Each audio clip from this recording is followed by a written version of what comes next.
ಕನ್ನಡದಲ್ಲಿ property comedy ಮೊದಲು ಶುರು ಮಾಡಿದ್ದು ಗಿಲ್ಲಿ ಅಲ್ಲ. ಹಾಗಿದ್ರೆ ಶುರು ಮಾಡಿದ್ದು ಯಾರು? ಬಿಗ್ ಬಾಸ್ ಕನ್ನಡ ಸೀಸನ್ 12ರ ಸ್ಪರ್ಧಿ ಗಿಲ್ಲಿ ನಟ ಅವರು ಸಾಕಷ್ಟು ಗಮನ ಸೆಳೆಯುತ್ತಿದ್ದಾರೆ. ಅವರು ಈ ಮೊದಲು ಪ್ರಾಪರ್ಟಿ ಕಾಮಿಡಿ ಮೂಲಕ ಗಮನ ಸೆಳೆದಿದ್ದರು. ಬಿಗ್ ಬಾಸ್ ಅಲ್ಲಿ ಅವರು ಈ ಬಗ್ಗೆ ಅಷ್ಟಾಗಿ ಮಾತನಾಡಿಲ್ಲ. ಪ್ರಾಪರ್ಟಿ ಕಾಮಿಡಿ ಮಾಡಿಯೇ ಇಲ್ಲ ಎಂದರೂ ಕೂಡ ತಪ್ಪಾಗಲಾರದು. ಈಗ ಸೋಷಿಯಲ್ ಮೀಡಿಯಾದಲ್ಲಿ ವಿಡಿಯೋ ಒಂದು ವೈರಲ್ ಆಗಿದೆ. ಈ ವಿಡಿಯೋದಲ್ಲಿ ಪ್ರಾಪರ್ಟಿ ಕಾಮಿಡಿ ಮೊದಲು ಮಾಡಿದವರು ಯಾರು ಎಂಬುದನ್ನು ಹೇಳಲಾಗಿದೆ. ಹಾಗಾದರೆ ಗಿಲ್ಲಿ ನಟ ಅವರಿಗಿಂತ ಮೊದಲು ಪ್ರಾಪರ್ಟಿ ಕಾಮಿಡಿ ಮಾಡಿದ್ದು ಯಾರು ಗೊತ್ತಾ?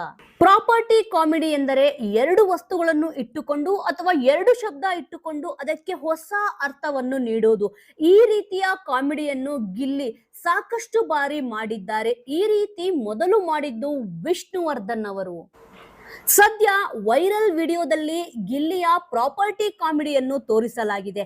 ಅವರಿಗಿಂತ ಮೊದಲು ಈ ರೀತಿ ಕಾಮಿಡಿ ಮಾಡಿದ್ದು ವಿಷ್ಣುವರ್ಧನ್ ಎಂದು ತೋರಿಸಲಾಗಿದೆ.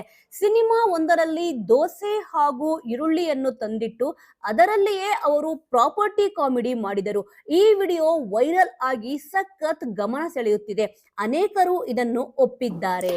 ಈ ಹಿಂದಿನ ಸಿನಿಮಾಗಳಲ್ಲಿ ಪ್ರಾಪರ್ಟಿ ಕಾಮಿಡಿ ಸಾಕಷ್ಟು ಬಳಕೆಯಾಗುತ್ತಿತ್ತು. ವೀಕ್ಷಕರೇ, ಖಂಡಿತವಾಗಿಯೂ ಈ ಒಂದು ವಿಚಾರದ ಬಗ್ಗೆ ನಿಮ್ಮ ಅನಿಸಿಕೆ, ಅಭಿಪ್ರಾಯ ಏನಿದೆ ಅನ್ನೋದನ್ನು ತಪ್ಪದೆ ಕಮೆಂಟ್ ಮೂಲಕ ತಿಳಿಸಿ. ಮುಂದಿನ ವಿಡಿಯೋದೊಂದಿಗೆ ಮತ್ತೆ ಸಿಗೋಣ.